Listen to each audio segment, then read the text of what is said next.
Muy buenas tardes, bienvenidos a una nueva edición de Todos los libros un libro. Ya saben que ahora con menos frecuencia se producen estos programas cada 15 días y además la semana pasada no pudo ser, a pesar de que ya íbamos con esa periodicidad quincenal, pues por una serie de motivos, pero hoy sí que tenemos a Alberto Sansegundo con nosotros y seguro que con otra magnífica reseña literaria, original, porque siempre también son muy originales. Muy buenas tardes, Alberto. ¿Qué tal? Buenas tardes. Sí, desentrenado porque, como dices, han pasado 3 semanas sin programa, pero con una propuesta interesante, muy interesante, Ujú. distinta quizá también, ¿no? Y además muy oportuna en estos días. Ya veremos dentro de un momentito por qué, ¿no? Un libro extraño en cierto sentido, porque es una mezcla está como en una especie de territorio híbrido a caballo del reportaje periodístico, también la crónica histórica, hay una dimensión viajera, de narración viajera, hay también una vertiente de ensayo de investigación. Es un texto muy, muy atractivo, de una extraordinaria potencia narrativa, capaz de enganchar, de cautivar al lector, aparte de, claro, estimular su curiosidad, alentar la reflexión y, bueno, avivar el ansia de conocimiento por un tema, como digo, muy, muy vinculado con la realidad, porque en el fondo hoy vamos a hablar de Rusia, ¿no? Es un libro del año 2021, perdón, en España. Originariamente se escribió en 2017 Ujú. y gira, como digo, sobre Rusia, la Rusia imperial y expansionista, en estos días en los que yo creo que hoy mismo, ¿no? El 23 de febrero empezó la invasión en Ucrania. Se cumplen hoy, por lo tanto, Efectivamente. 9 meses de esa desgracia, ¿no? Entonces el libro habla de Rusia, esa vertiente expansionista en todas sus manifestaciones, tanto el imperio zarista como luego la República de los Soviets, la comunista de la URSS y por fin la del autócrata Putin, ha manifestado esa dimensión agresiva y expansionista, ¿no? Es un libro como digo, escrito originariamente en 2017, publicado en España 4 años después, se llama La Frontera. A ver si podemos verlo, Alberto. Sí, sí que lo podemos ver. Sí, se puede ver. Ujú. La Frontera, con un subtítulo muy largo que luego quiero comentar, aquí se ve indicado el subtítulo en varias líneas, escrito por la noruega Erika Fatland. Eh, Está traducido por Carmen Freixanet Tamborero para la editorial Tusquets, que es donde aparece el libro, ¿no? El subtítulo es muy revelador y lo dice todo. Un Mm. viaje alrededor de Rusia a través y espero que tenga paciencia el oyente para escuchar el título entero, el subtítulo entero, a través de Corea del Norte, China, Mongolia, Kazajistán, Azerbaiyán, Georgia, Ucrania, Bielorrusia, Lituania, Polonia, Letonia, Estonia, Finlandia, Noruega y también el Paso del Noreste. Ese es el libro. Medio mundo casi, ¿no? Medio mundo. Bueno, es un poco exagerado. Es una narración, como digo, apasionante, llena de anécdotas, de peripecias, pero también de información muy documentada. Ahora hablaremos de todas esas vertientes, en las que se nos da cuenta del muy largo periplo de la autora por los 14 países que hacen frontera con Rusia. No hay ningún otro país, salvo China, que cuente con tantos vecinos como Rusia. Erika Fatland es una escritora, es una periodista y antropóloga social, noruega, como digo, en el ejercicio de su profesión, pero también por inclinación personal. Ha viajado por el mundo entero. Fíjate que el libro se abre con una cita muy interesante de un, para mí desconocido, Fridtjof Nansen, debe ser noruego.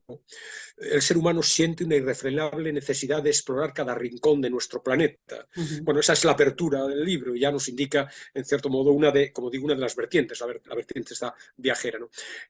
Fatlang ha vivido en varios países, ha escrito con antelación. Si quieres, cuando, bueno, luego dentro de un momentito podemos también aclarar Nansen, porque a mí sí que me sonaba mucho esta persona y alguna vez hicimos un programa aquí en la radio de la Universidad de Salamanca precisamente sobre este noruego, que fue explorador, científico, diplomático, trabajador humanitario, ganó el Premio Nobel de la Paz y desde luego es el conocer el personaje es una gozada, ¿no? Un placer inmenso, ¿no? Y aquí en la Universidad de Salamanca se ha trabajado sobre su figura precisamente, Alberto. Me alegro que me abras esa ventanita, ¿no? La cita es estupenda, ¿no? Y Mm. realmente describe lo que somos, ¿no? Irrefrenable necesidad de explorar cada rincón de nuestro planeta, de un modo u otro, ¿no? La autora, como digo, ha publicado diferentes libros vinculados con el mundo del viaje y vinculados con, en cierto modo, Rusia y la Unión Soviética, ¿no? Hay dos que no han sido traducidos en España que yo sepa. El primero de ellos está dedicado a la masacre islamista. Tú la recordarás en la escuela de Beslan, que ocurrió en 2004 en Osetia del Norte, que era sigue siendo una antigua república soviética en conflicto permanente con la actual Rusia. Que fue, ese libro, se basó en el trabajo de campo que la propia autora tuvo que hacer cuando presentó su tesis doctoral en antropología, ¿no? Luego hay un segundo libro, que insisto, yo no sé que estén traducidos, sobre el ataque terrorista en la isla de Utoya, en Noruega, en julio de 2011.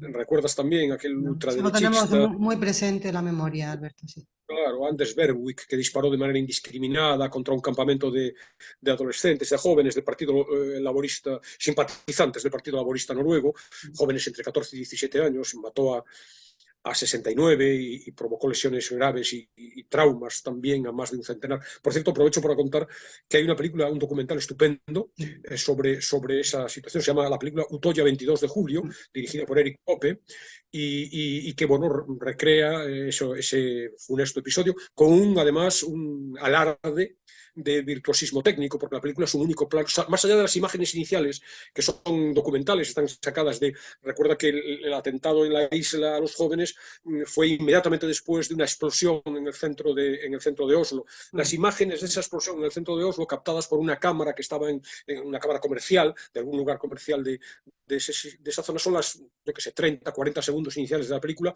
lo único que no es ficción y lo único que no se corresponde, desde el punto de vista técnico, con un único plano secuencia, por tanto sin cortes, a lo largo de toda la película. Un plano secuencia que convierte la situación que describe, que en sí misma es agobiante, en algo todavía mucho más opresivo. Transmite la angustia, el sufrimiento, el terror que vivieron los chicos con una cámara que sigue permanentemente, sin corte alguno, insisto, un prodigio técnico de organizar toda aquella escenografía para que nada interrumpa, nada corte, nada se entremezcle en el relato, ¿no? Pues bien, sobre ese acontecimiento escribió también Erika Fatland. Y hay un libro anterior, que yo no he podido leer, pero tengo muchísimas ganas, un libro anterior a La Frontera, que se publicó en 2019, también en Tusquets y también con la misma traductora, Sovietistán. Es un libro en donde la autora narra, siguiendo un enfoque parecido al que ahora voy a contar de La Frontera, un viaje por 5 repúblicas de Asia Central: Kazajistán, Turkmenistán, Kirguistán, Tayikistán y Uzbekistán, emancipadas de la Unión Soviética en el año 91. Y bueno, un reportaje parece que también interesante sobre la cultura, sobre la historia, la geografía, la política, los paisajes y las gentes de unas sociedades muy desconocidas, ¿no? Bueno, este enfoque pluridisciplinar está también presente en La Frontera, que nace de un sueño. Ella nos dice, la autora, en un momento de su libro: una noche de hace 3 años y medio soñé que deambulaba por un gran mapa. Mi caminata recorría una sinuosa línea roja, la frontera de Rusia. Erraba de un país a otro, todo el tiempo con la enorme Rusia al norte y al este. Cuando desperté, comprendí enseguida que este sería mi siguiente libro: un viaje a lo largo de la frontera rusa de Corea del Norte al norte de Noruega. Y ese es el viaje, que en realidad son 2. Ahora comentaremos, ¿no? Porque, claro, el viaje en sí empieza en Pyongyang, la capital de Corea del Norte, y viajando siempre hacia el oeste, a través de un territorio terrestre, termina en Kirkenes, una población noruega, que ya en sí mismo este arco es muy interesante, no solamente desde el punto de vista geográfico, por la mucha distancia y los muchos cambios que hay entre ambas localidades, sino sobre todo por los dos mundos, ¿no? También nos recuerda la autora, dice, la democrática y pluralista Noruega, por un lado, ¿no? Y la totalitaria y cerrada Corea del Norte no tienen demasiadas cosas en común, excepto una: los dos países hacen frontera con Rusia, Con ¿no? Rusia. Entonces, ese es el hilo conductor, ese viaje, Original. viaje de 2 años, en el que recorrerá más de 60.000 kilómetros, y propiciado, como digo, por ese interés que tuvo desde siempre. Desde que terminó el bachillerato me había sentido atraída por Rusia, ¿no? Por su cultura, literatura, historia y, cómo no, por el pueblo ruso, por la llamada dusha rusa, el alma rusa, ¿no? Muy conocedora, o sea, interesada de entrada por el enorme país euroasiático, pero también muy buena conocedora de su realidad, porque había dedicado años de su vida a viajar y a leer y a conocer y a escribir sobre ese universo incontrolable, imposible de limitar, ¿no? De manera que ese conocimiento, podríamos decir, desde fuera, de Rusia, por mucho que hubiera viajado al país en algunas ocasiones, decidió, como esquema de fondo de su libro, de su viaje primero y por lo tanto luego de su libro, ofrecer un enfoque diferente. No la vida de Rusia contada desde Rusia o desde dentro, sino contada desde la perspectiva de los vecinos, contada desde fuera. ¿Cómo sería o cómo es, cómo ven Rusia quienes comparten fronteras con ese país? 60.932 kilómetros de frontera. Una larga parte de esos kilómetros discurre a lo largo de la costa, porque hay una frontera, diríamos, externa. Y ahí estaría, diríamos, el segundo viaje dentro, el segundo planteamiento. Hay un viaje terrestre, siempre en dirección al oeste, pero luego hay un viaje final que se cuenta en el primer capítulo, no obstante, en el primer capítulo de la obra, que es un viaje a lo largo de la costa, desde Vladivostok, en el este, hasta Murmansk, en el oeste, un territorio casi deshabitado, que gran parte del año está cubierto por el hielo y por la nieve, claro. Entonces, este primer capítulo es como una especie de largo flashback. Sale de un cabo, el cabo de Sniov, el punto más oriental del continente euroasiático, a más de 8.500 kilómetros, para que nos hagamos una idea de las dimensiones que manejamos, ¿no? 8.500 kilómetros de Moscú, en el mismo país, por lo tanto, más de 6.500 de Nueva York y, sorprendentemente, o no, conociendo un poco de geografía, menos de 90 kilómetros del Cabo Príncipe de Gales en Alaska. Nos damos cuenta de lo cerca que están Estados Unidos Y Rusia. con el estrecho de Bering, que separan los dos continentes, Asia y América. Entonces, Fatland vuelve a casa después de su viaje por tierra, vuelve a casa cruzando el paso del noreste, se atraviesa el Ártico, embarcada en el Akademik Sokalsky, un viejo barco soviético dedicado a la investigación, y en compañía de otros 47 pasajeros, turistas, sorprendentemente, porque hay turismo también Hay turismo para eso también, ¿no? en esos dominios, ¿no? En apenas un mes recorre los más de 10.000 kilómetros que constituyen la otra frontera de Rusia y ahí cierra su periplo real. Pero es el comienzo del libro que nos sitúa, empieza a establecernos el marco general de referencia que nos permitirá, bueno, luego adentrarnos con ella en el viaje ya convencional que parte de Corea del Norte y llega hasta Noruega, ¿no? Ese viaje del capítulo preliminar, ese viaje en barco es interesantísimo. Solo ese capítulo ya merece el libro, merece leer el libro. Son 4 semanas sin nada, sin cobertura telefónica, sin internet, sin contacto con el mundo, con esos 40 y tantos pasajeros un tanto excéntricos, gente en muchos casos con mucho dinero que ha decidido invertir una parte en hacer ese viaje inusual. Y entonces, bueno, está bien el relato, primero porque está salpimentado con todas las bueno, anécdotas, los pormenores de la vida a bordo, las curiosidades de estos pasajeros tan singulares, pero luego la otra dimensión que está también en el viaje principal, que es la descripción, diríamos, más, iba a decir científica, pero en cualquier caso más documentada, más de historiadora, más de periodista. Entonces, bueno, hay anécdotas sobre todo, ¿no? Por de pronto, algo muy interesante y muy sorprendente, o no, y muy preocupante, es el abandono y la desidia de Rusia con respecto a esos terrenos que son de su propiedad. Del lado de acá de la línea imaginaria que atraviesa el Ártico está Rusia, ¿no? Entonces, claro, la dimensión hoy muy actual, y es la que me lleva a mí a hablar de peligro, es el riesgo medioambiental que hay en esas zonas, muy cercano a la catástrofe. Son zonas donde el cambio climático es, claro, muy dramático y muy perceptible. Nos dice en el libro, nos da un dato escalofriante. Desde el 79, que fue cuando empezaron las mediciones, hay 91.000 kilómetros cuadrados menos de hielo cada año en el Ártico.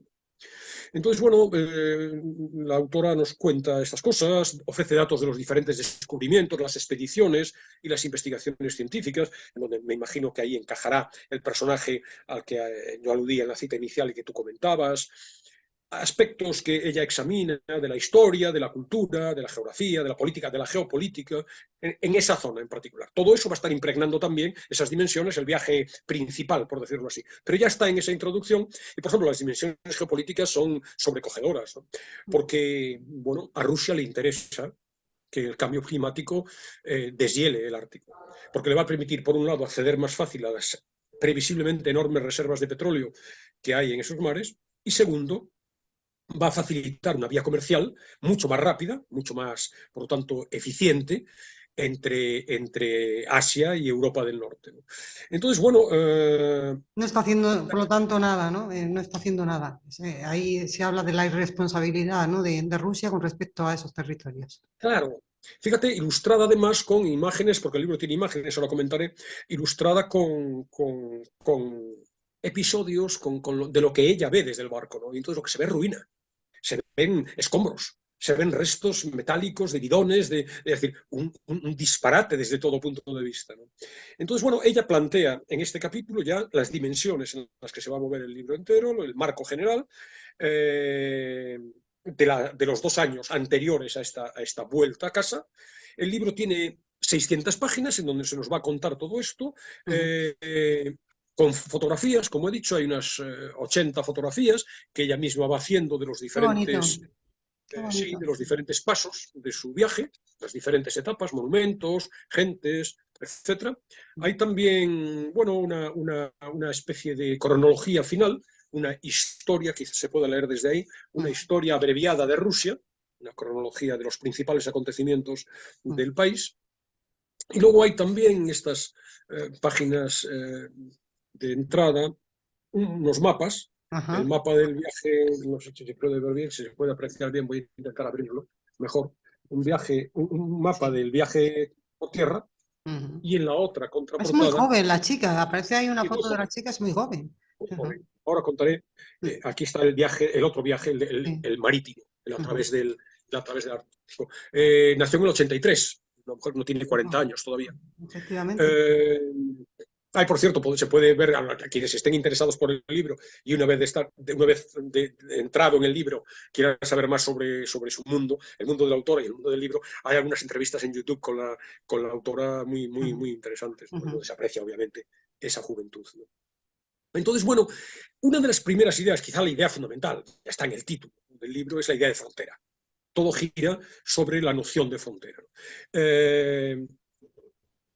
Algo que para la autora y para cualquiera que lo piense es algo concreto y a la vez extremadamente abstracto. Sobre todo en el viaje por el mar, por el Ártico, constata, claro, cómo los límites se difuminan. Dice Ujú. que nos movíamos por dentro y por fuera de las aguas territoriales rusas, dentro y fuera, dice, de las líneas discontinuas solo visibles en el mapa del capitán y en el GPS. Claro, es que las fronteras estrictamente no existen, son un dibujo en un mapa, ¿no? En el globo terráqueo, nos dice también, los países están delimitados concienzudamente, a ser posible con colores diferentes, como piezas de un rompecabezas. Pero en realidad el espacio físico es indivisible. En la naturaleza no hay fronteras, solo hay transiciones.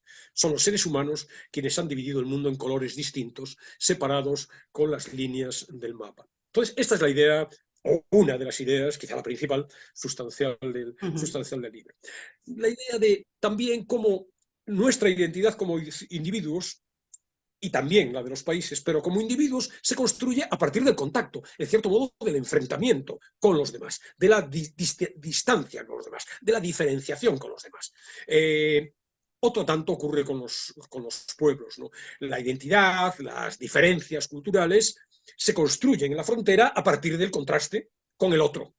El otro, en este caso, el extranjero, en este caso cercano, porque compartimos algunos kilómetros, miles en algunos casos, algunos kilómetros comunes, ¿no? Entonces, bueno, a partir de esa idea, la pregunta fundamental que surge en el libro, que ella, digamos que desencadena el libro, es, estando Rusia rodeada de vecinos, algunos grandes y poderosos, como es China, otros pequeños, como Corea del Norte o Georgia, Rusia, la identidad de Rusia, en cierto modo se ha visto moldeada o construida por esa vecindad con tantos pueblos más distintos, ¿no? Tan distintos, ¿no? Entonces pretende resolver en su libro esta cuestión, bueno, preguntando a la gente con la que se encuentra. ¿Qué implica realmente tener al país más grande del mundo como vecino? Y esa pregunta la formula a todos cuanto encuentra. Ahora hablaré de la dimensión viajera, Ujú. que es extraordinaria, apasionante del libro, ¿no? Le pregunta a todo, y en esa dimensión Bueno, viajera están los encuentros, ¿no? en Los un encuentros tiempo con en que gente. nadie querríamos tener a Rusia como vecino, ¿no? En estos tiempos, por lo menos los occidentales, ¿no? No querríamos tener Claro, a Rusia como vecino y Rusia que se ha distinguido también a lo largo del tiempo por esa invasión de otros lugares, ¿no? Claro, fíjate que de los 14 países limítrofes que enumeré hace un rato, Noruega, precisamente Noruega, es el único que no ha recibido nunca No una ha invadido, invasión rusa. no ha invadido nunca. Todos los demás han sido invadidos. Mm. Entonces, claro, esa pregunta es la que desencadena la obra y que en un momento determinado la propia autora se da cuenta de que no hay una respuesta, como mínimo hay tantas como países visita, y ni siquiera eso, acaba diciendo que hay tantas como los millones de personas que viven esa realidad cotidianamente. ¿No? Fíjate que Noruega, o digo, Rusia ha invadido, pero sin embargo es un país que por sus características físicas es muy difícil de invadir. Y Napoleón Ahí se y estrelló Hitler pueden, Napoleón y Hitler, ¿no? Sí, claro. claro, pueden dar prueba de que efectivamente es muy complicado, porque son grandes extensiones de tundra, de taiga, de bosque, muy difíciles de defender, es verdad, pero fáciles en teoría de invadir, pero en la práctica, claro, el invierno, ya sabemos, ¿no? Las enormes distancias son las mejores defensas de Rusia. No Sí. tiene que gastarse demasiado dinero en defenderse porque en realidad su ubicación geográfica, su vastedad, el clima, etcétera. Entonces, en este sentido también es interesante el libro de la frontera porque hay un rastreo a medida que va pasando por cada sitio de los antecedentes históricos y por tanto, pero retrotrayéndose en algunos casos muy atrás, ¿no? Hasta Marco Polo en algunos casos. ¿No? Entonces, pero bueno, en cada pequeño país nos cuenta cómo ha sido la historia, cómo han sido las invasiones, cómo se han desplazado las fronteras precisamente, porque son arbitrarias y de repente se van pasando unos kilómetros más allá y luego hay una invasión que toma, lo estamos viendo estos días, desgraciadamente, en Noruega, ¿no? ¿Qué pasa con el Ucrania. Donbass? ¿Qué pasa con Lugansk? ¿O qué pasa con Gerson ahora? ¿No? Fue Rusia, fue Ucrania, cómo se van desplazando, cómo es la constitución de esos países. ¿No? Entonces, bueno, quizá hablar de estas cosas nos puede llevar a pensar, o le puede llevar a pensar al oyente que nos sigue, al lector, en el caso de mis reseñas, ¿no? Le puede llevar a pensar que estamos ante un tratado, digamos, sesudo de investigación académica, que nos habla de áridas cuestiones geoestratégicas desde un punto de vista frío, y no es el caso. ¿No? Es verdad que esa dimensión está, y sorprende además el conocimiento que tiene Erika Fatland de todo, ¿no? de la historia antigua y reciente, de las costumbres, de la política, de la economía de esos países. Un libro que está extraordinariamente documentado, se ve desde el punto de vista bibliográfico, hay muchas lecturas, pero sobre todo desde el punto de vista del contacto directo con la gente. Se ve y aparece en el libro, fíjate que, claro, se nos da cuenta de conversaciones, de encuentros, de personas, de gentes, aparecen con frecuencia contactos en cada uno de los países muy bien informados, activistas a favor de los derechos humanos, autoridades locales, bien sean favorables u opositoras a los distintos regímenes y, por tanto, a la posición de Rusia con respecto a ellos. ¿No? De manera que evidentemente eso está, pero no hay este tratamiento áspero, árido, difícil. ¿No? Al contrario, de entrada, otra de las dimensiones fundamentales del libro que ya he anticipado es que es un formidable libro de viajes que, créeme, despierta en el lector las ganas de cerrar la puerta de su casa y marcharse al mundo, a ver mundo, ¿no? Y hablar con unos y con otros y conocer, porque es en ese sentido, bueno, a poco que tengas ese gusanillo del viaje, esa inquietud viajera en tu alma, en tu personalidad, el libro es claramente un incentivo para conocer, dices, qué cantidad de mundos hay en Desde luego. que no veas, ¿no? Y que aún no conocemos. Entonces, claro, ella es una viajera desde muy joven. Ella estudió, siendo noruega, estudió 2 años de secundaria en Lyon y luego a los 18 hizo el último curso de secundaria en Helsinki. Entonces, bueno, esa pasión que la autora está por el vagabundeo, por las correrías, por los descubrimientos, por la añoranza luego de las empresas que ya has vivido, pero a la vez el ansia por las que todavía no has podido experimentar, ¿no? Ese afán por descubrir países exóticos, todo eso está en ella y lo transmite al lector, ¿no? La idea de, bueno, de mostrar costumbres sorprendentes, llevar a cabo experiencias inusitadas, iniciar cada día en algunos momentos del viaje, así ocurre, ¿no? Iniciar cada día sin saber realmente ¿Qué va a dónde pasar, y no? cómo va a pasar ¿Qué va a la noche, pasar? ¿no? Claro. Es lo que tienen los viajes, ¿no? Bueno, quién pudiera, ¿no? ¿Quién pudiera ser Erika Fatland? Claro, claro, claro. Bueno, es muy valiente, ¿no? Y bueno, una mujer muy interesante, ¿no? Esta idea de también, que está, que no es todo, no es todo positivo, ¿no? Pero incluso lo negativo es positivo, ¿no? Porque es la superación de los obstáculos del camino, que los hay muchos, ¿no? El frío, como te puedes imaginar, con tanto cruce de fronteras y tantas repúblicas satélite, y los trámites burocráticos insoportables, ¿no? Esperas interminables, la arbitrariedad, que también quien ha viajado a países, diríamos, no tan convencionales, no tan occidentales, ¿no? La arbitrariedad un poco absurda de los controles aduaneros, que te pueden tener 2 días parado en una frontera simplemente porque el sello que el funcionario de turno espera que esté en el documento no está, ¿no?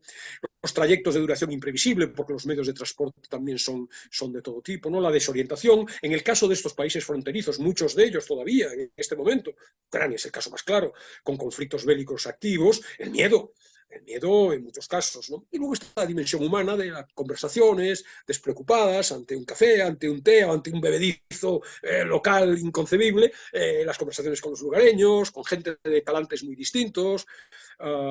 Dice, por ejemplo, una de las guías que conoce en Georgia, dice, en mis viajes he conocido a muchos guías excéntricos, pero Julia se lleva la palma, ¿no? Este anecdotario muy vivo, muy interesante. Luego, la muestra también muy variopinta de medios de transporte, porque utiliza, que en el recuento que yo he hecho, aviones, trenes, camiones, autobuses, furgonetas, taxis, cargueros, caballos, animales de carga de todo pelaje, también a pie, llega a viajar en kayak, llega a viajar en autostop en algún tramo del camino, ¿no? Las comidas, los alimentos a veces muy primitivos, compartidos con un lugareño, un pastor en un bosque, pero luego también en restaurantes. Luego los encuentros azarosos, por ejemplo, es muy llamativo, claro, en alguna de estas repúblicas perdidas, a esta chica, una chica muy rubia, muy blanca, muy noruega en este sentido, los niños se sorprenden y quieren hacerse selfies con ella, porque aquella piel blanca, aquel pelo también casi blanco, ¿no? Luego los paisajes, que también los vemos de fondo, pero tienen una presencia interesante, ¿no? Paisajes algunos insólitos, muy bellos, ¿no? Muy montañas heladas, extensiones gigantescas, extensiones desérticas, ¿no? También escenarios urbanos muy caóticos, pero a la vez aldeas ahí apacibles, perdidas, en mitad de una estepa, ¿no? Bueno, esta idea, eso es lo que transmite el libro, esta sensación de aventura, de libertad, de asombro, de exaltación y de entusiasmo que quien ha viajado sabe que son los rasgos Es definitorios. así como se produce, efectivamente. Imagino que también, pues todo también lleno me comentabas, también muy bien documentado, ¿no? En temas históricos, geográficos, de políticos, supongo también, ¿no? De todo tipo. Sí. Muy documentado porque se ve que ella misma está muy bien informada por sus estancias y sus lecturas previas, pero también porque se nos da cuenta en el libro de las conversaciones con, como digo, autoridades locales, personajes, activistas, que dan esta dimensión real, esta dimensión también histórica, cuentan la trayectoria de las relaciones con Rusia, las invasiones, los conflictos, que en algunos casos, como digo, están conflictos fronterizos, que todavía están vivos en muchos casos. El viaje lo articula Erika Fatland en 3 grandes bloques. De oeste a este, Asia primero, luego el Cáucaso y luego Europa. Y además hay, diríamos, capítulos, hay un total de 50 capítulos, creo que son, para cada uno de los países y dentro de cada uno de los países para diferentes dimensiones. No se puede. Yo tengo las notas de lectura que tomé mientras leí el libro, pero créeme, centenares, porque hay infinidad de cosas muy interesantes. A la hora de plantearme cómo hacer esta reseña y qué contar, inicialmente pensé en dar alguna pincelada de cada una de estos países. Al final lo deseché porque es absolutamente imposible, por lo tanto prefiero ahora, aparte de lo que ya he dicho, contar algunas generalidades que puedan transmitir al lector bueno, pues las pautas básicas en las que se desenvuelve el libro. Algunas ya están claras, la idea de frontera fundamentalmente, aunque hay más ideas relacionadas con la frontera. Luego está esta dimensión del libro de viaje. Con respecto a las fronteras, querría también añadir que la propia autora dice que cruzar una frontera es una de las cosas más fascinantes que existen. Geográficamente el traslado es mínimo, casi microscópico, solo te desplazas unos metros, pero de golpe te hallas en otro universo. Algunas veces todo es absolutamente diferente, desde el alfabeto y la moneda hasta las caras, los colores, los sabores, las fechas importantes y los nombres remarcables que las gentes reconocen. Entonces, claro, esta dimensión es muy atractiva, ¿no? Lo desconocido. Luego veremos la vertiente geopolítica, que también es muy atractiva, pero aquí, claro, lo desconocido. Entonces, claro, van sucediéndose países, regiones totalmente distintas, decenas de oblasts. Las oblasts son las provincias de Rusia, repúblicas separatistas, Parcedones, Abjasia, Nagorno-Karabaj, Osetia del Sur, como hablábamos, que son en este momento parias internacionales, no reconocidas en el resto del mundo como repúblicas rusas. Fíjate, infinidad de idiomas que se suceden en el libro, alfabetos. Hay inscripciones en cirílico, en latino, en georgiano, y religiones. Hay un entramado de religiones, la judía, la musulmana, la católica, la budista, la ortodoxa, la cristiana. Es que es un universo. De un extremo a otro, de Asia hasta Europa, son 10.000 kilómetros, de frontera mucho más, pero yo creo que la máxima distancia, decíamos que el cabo más oriental de Rusia y Moscú son 8.500 kilómetros. No recuerdo exactamente cuántos kilómetros hay de Rusia a la Europa occidental, pero de Moscú, perdón, a la Europa occidental, pero estamos moviendo entre 10 y 12.000 kilómetros probablemente. Por tanto, ahí hay mundos muy diversos. Es sorprendente, uno lo conoce, pero no tanto. Y aquí se ve este fenómeno de manera muy reveladora, la cantidad de etnias. Claro, uno va a África y en África sí que ve, y sabemos lo tópico, ¿no? Los Hutus, los Tutsis, pero en cualquier ámbito de cualquier país africano notas, incluso por el modo de las escoriaciones que en el caso de África tienen en las caras, que son distintas según el tipo de etnia, ves que hay diferentes etnias en Sudamérica, Centroamérica, en México nos suenan los aztecas, los olmecas, los mayas, etc. Pero quizá no es tan ostensible en Europa, ¿no? O en Eurasia, ¿no? Entonces, claro, la enumeración de los diferentes pueblos, de los diferentes, ya no países, porque ese es otro problema de los conflictos. Tenemos etnias muy diferentes, tribus, por decirlo así, conflictos tribales, que se desenvuelven en el seno de algo que es un Estado. Es un Estado que alberga en su seno personas de etnias radicalmente distintas. Entonces, la enumeración de estas etnias es impresionante. Uigures, tubanos, kirguises, kazajos, uzbecos, mongoles, ingusetios, chechenos, turcomanos, tártaros, calmucos, rusos, por supuesto, eslavos varios, tibetanos, tártaros de Manchuria, camelleros de Turquestán, cherquesos, osetios, abjasios, mingrelianos, georgianos, cumanos, kipchacos, samis, varegos, kvens, es decir, el 90% de esto es desconocido para nosotros. Millones, No millones tiene, de mundos.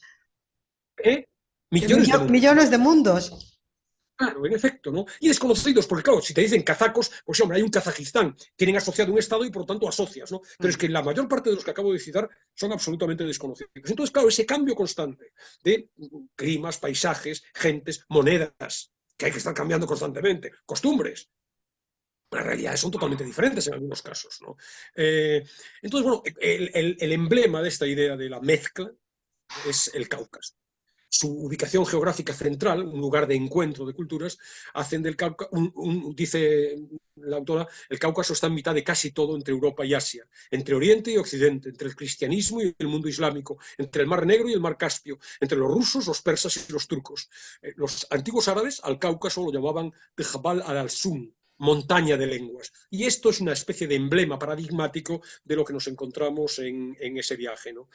La historia de la Europa del Este puede aturdir a cualquiera, nos dice, porque las fronteras han ido cambiando, se desplazan a través de los siglos, hay países que han desaparecido, que han reaparecido, han surgido otros nuevos. Bueno, yo hace mucho tiempo que ya renuncié a saberme el mapa, Alberto. Yo ya Claro, he renunciado a eso.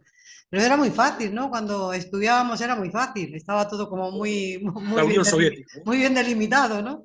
Pero Yugoslavia y la Unión Soviética. eso es, eso es. Yo hace muchísimos años, voy a contar una batallita personal, que no sé si a los lectores les interesará o a los oyentes les interesará, pero está relacionado con la idea de fronteras, ¿no? Yo hace muchísimos años, al terminar la carrera, hice un viaje en autostop, era la época, en donde, entre otros sitios, acabé atravesando la antigua Yugoslavia. Y me llamó la atención extraordinariamente, porque yo era un ignorante absoluto, ¿no? Y me llamó la atención esto, precisamente. Veías las etnias, veías gente, bueno, que no hemos visto, por ejemplo, en el caso de Bosnia, ¿no? El peso de lo musulmán, ¿no? Mezquitas, ritos, costumbres, religiones, claro, nosotros no lo sabíamos, era Yugoslavia. ya que Yugoslavia era una olla, un hervidero de pueblos No, una distintos. olla a presión, Yugoslavia, como bien supimos después. Bueno, al lado de esta idea de diversidad, de heterogeneidad de los pueblos, de las costumbres, está por otro lado, y es curioso y es indicativo también de cómo es nuestro mundo, ¿no? Constata Fatland una progresiva uniformidad en todos los países que atraviesan. En modas, las mismas tiendas en todas las capitales, Benetton, Prada, Chanel, Gucci, Los los, chinos, ¿eh? los chinos, la hacienda de Sí, los chinos, pero, supongo que también, ¿no? Es otro sí, signo de los tiempos. la globalización en general, objetos de Mm. consumo idénticos, escenarios urbanos muy parecidos, los gadgets electrónicos en todas partes. Eh, dice que, por ejemplo, en Ulan Bator, que es la capital de Mongolia, la moda es idéntica a la que se ve en Minsk o en Pekín. Los hombres suelen llevar tejanos y chaquetas de piel. Las chicas se mueven por doquier, dice, balanceándose encima de sus altos tacones y llevan minifaldas y camisetas ceñidas. Eh, de manera que habla de que los altavoces de los centros comerciales, que son todos idénticos, emanan las mismas voces que en todas partes. Adele, U2, Lady Gaga.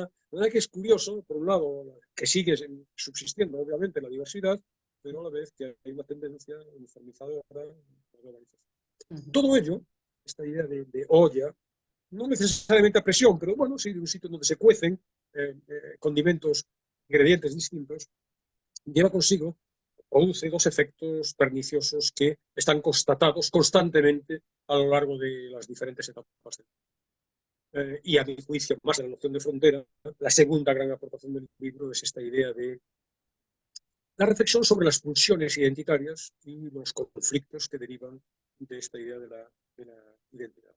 En cualquier área en que dos pueblos con distintos orígenes étnicos se ven obligados a convivir o a compartir frontera, cada uno de los estados que los respaldan tienden a la uniformidad, salvaguardar sus esencias y a imponer la cultura, el idioma, el alfabeto, las costumbres del clan dominante al resto. Por lo tanto, homogeneizar la población y eliminar a las minorías que se oponen o resisten. De manera que, claro, el libro es una constatación, lo estamos viendo en Ucrania, por supuesto en África se ve constantemente, una constatación de conflicto permanente, las disputas por el territorio, disputas que llegan a extremos casi ridículos si no fueran dramáticos.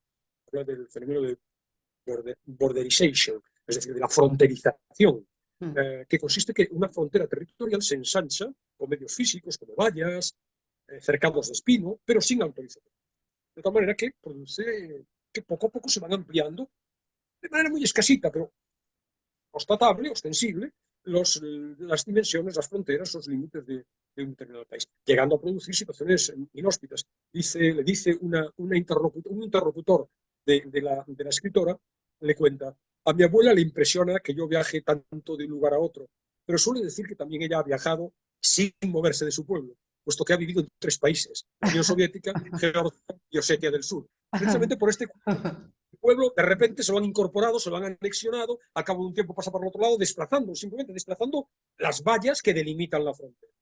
Entonces, bueno, el libro es, desgraciadamente, en este sentido, o afortunadamente, porque nos permite comprobarlo, una sucesión de mentiras, o sea, de una constatación de las mentiras, de las manipulaciones identitarias, que justifican pues, la violencia, las guerras, el terror, en un día como hoy, que la propia Radio Universidad está celebrando el Día este, Internacional contra la Violencia Sexual, las violaciones forman parte, los brutales, valga la redundancia, forman parte del día a día de todos estos territorios fronterizos, ¿no? Entonces, claro, es un elenco de ocupaciones, de asedios, de invasiones, a lo largo de la historia, pero desgraciadamente subsistiendo también en el presente, de campos de concentración, de enfrentamientos, de ejecuciones, de exterminio, de deportaciones, las tierras minadas, todo lo que estamos viendo estos días, estos meses en Ucrania, ¿no?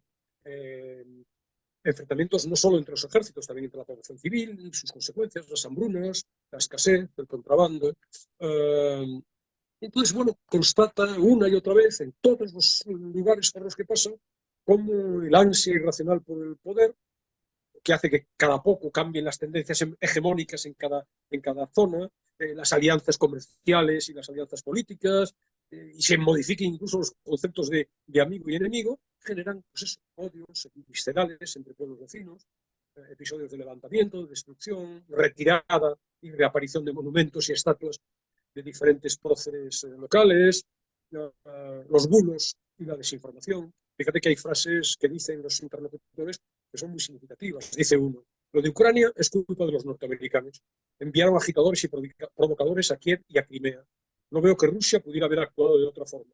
Esto en relación con la Eso, agresión a Kiev. hay esa visión por parte de muchas personas, Alberto. Claro, pero a la vez tenemos lo contrario, ¿no? Es decir, a la vez, según con quién hables, te dan una visión absolutamente deformada, o una es la real y otra es la desinformada. Bueno, fíjate que dice uno de los personajes con los que se encuentra: somos rusos. Claro que desearíamos que nuestro pueblo perteneciera a Rusia. Hasta la revolución, ese territorio formó parte de Rusia a nivel administrativo. Aquí no había kazajos antes de que llegaran los rusos. Históricamente este territorio no es kazajo, de ninguna manera. Y un poco después se encuentra con otro que dice, en otra etapa del viaje, no somos rusos, somos osetios. De manera que, fíjate que yo leía este domingo pasado un reportaje sobre Ucrania, sobre bueno, la zona de Gerson, etcétera, en donde el periodista y algunos ucranios muy contentos, muy satisfechos por haber recuperado aquella población, que se encuentra con gentes a los que abrazan y saludan efusivamente de una manera muy emotiva, de repente, en mitad del reportaje, aflora, parece, una señora muy mayor, despotricando y diciendo: pero bueno, ¿qué hacen ustedes aquí? Nos están quitando nuestras tierras. Yo soy rusa, toda mi vida he sido rusa. De manera que, claro, esa ambigüedad forma parte del escenario que estamos viendo. Son territorios fronterizos, por tanto, con identidades un tanto difusas. Lo sorprendente es el hecho de que todos esos conflictos se resuelvan necesariamente de manera recurrente, siglo tras siglo, a través de la violencia. Sí. Y hablando de violencia, uno de los ejes del libro, toma partido clarísimamente, es la presencia, la omnipresencia agresiva de Rusia. Pues la historia de Rusia, con sus países colindantes, es una historia de agresiones. Fadlan define a Rusia como una amenaza permanente para la paz mundial, por la pervivencia de sus ataques, por las ocupaciones más o menos discretas, por la constante propaganda, por el propósito probado en muchísimas ocasiones, Cataluña sin ir más lejos, de inmiscuirse en las políticas de otros países, por la presencia activa de sus tropas y sus armas, imponiendo por la fuerza y por la violencia los designios de estos países cercanos, y todo ello de manera emblemática, personificado en la figura tutelar de un Putin que aparece constantemente en fotos, en retratos, en locales, no solo oficiales, sino también en las pantallas de los televisores en los restaurantes. Ella habla de su pálido rostro redondo, omnipresente. Rusia es Nadie podía imaginar que Putin derivara hacia eso, porque era un funcionario opaco, quiero decir, opaco, de poco brillo. Nadie imaginaba que podía pasar lo que ha pasado con Bueno, este personaje, ¿no? claro, lo que ocurre es que nosotros no tenemos ni entonces ni ahora La suficiente información, claro. Claro, no tenemos información ninguna para saber. En este sentido, el libro es interesante también porque nos abre perspectivas, ¿no? Nos permite ampliar la mirada sobre todo esto. Uno de los interlocutores de Kaplan dice en un momento determinado que Putin es como Hitler. ¿Cómo es posible que un país sin más se apodere de otro en pleno siglo XXI? Un habitante de Ucrania dice esto hace 5 años, a propósito de Crimea, una expresión que está absolutamente vigente.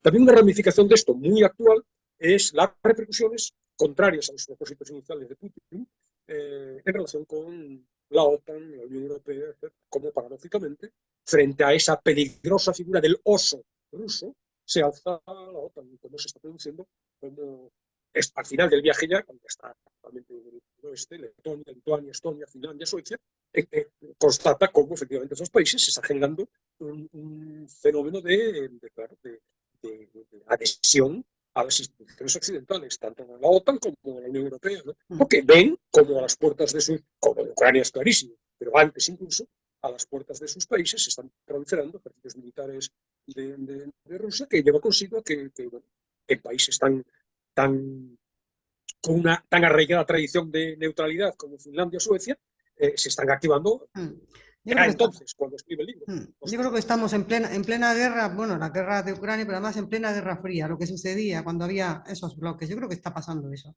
Claro, es evidente, ¿no? Es evidente que se está desarrollando un efecto contrario totalmente al que probablemente hubiera pretendido Putin, ¿no? Que Suecia y Finlandia quieran entrar en la OTAN, es algo que hace 10 años era absolutamente ilógico. Entonces eso también está en el libro, eso, en esta parte menos exótica, porque es más conocida, más occidental, estos países.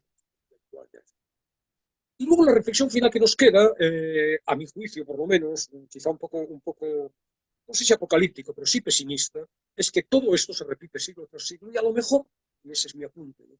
A lo mejor de lo que estamos hablando es de que somos animales.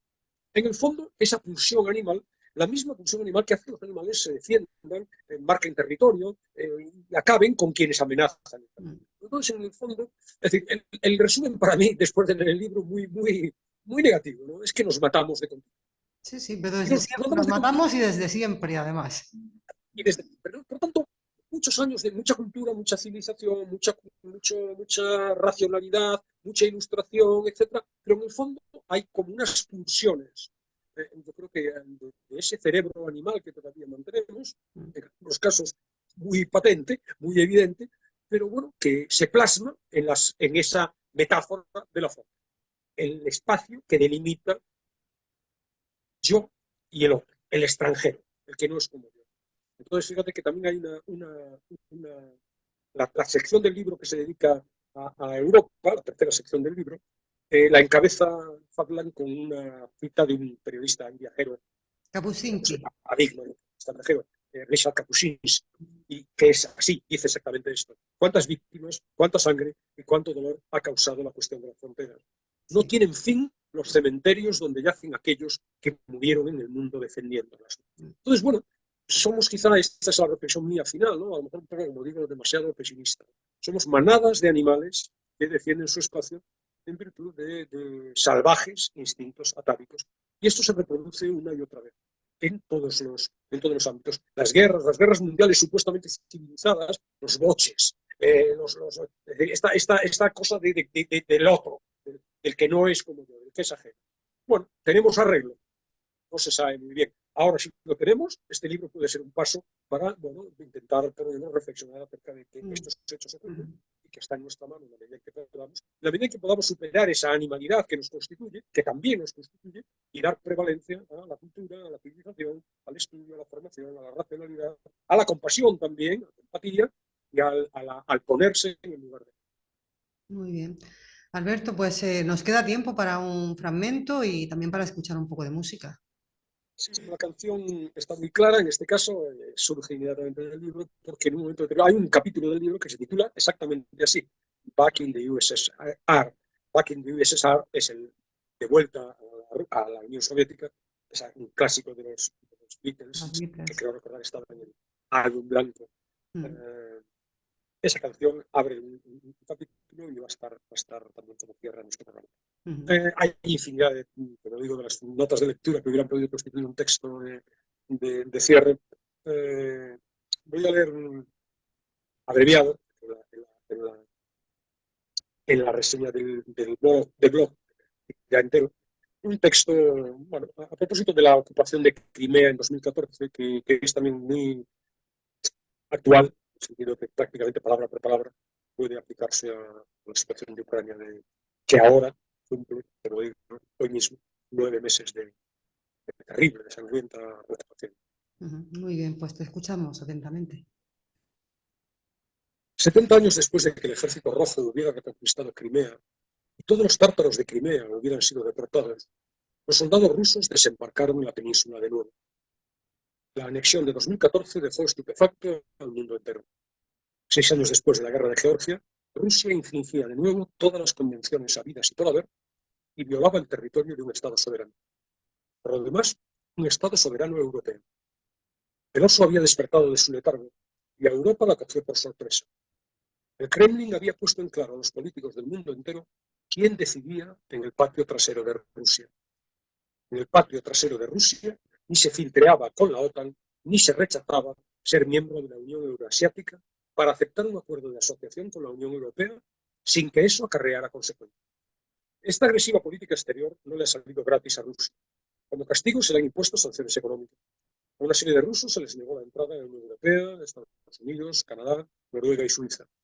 Como respuesta, y para desesperación de la clase media rusa, Rusia dejó de importar determinados productos alimenticios de los países que apoyaban las sanciones. Para hacer cumplir la prohibición, el gobierno ruso mandó destruir toneladas de queso francés y de manzanas polacas, productos importados ilegalmente.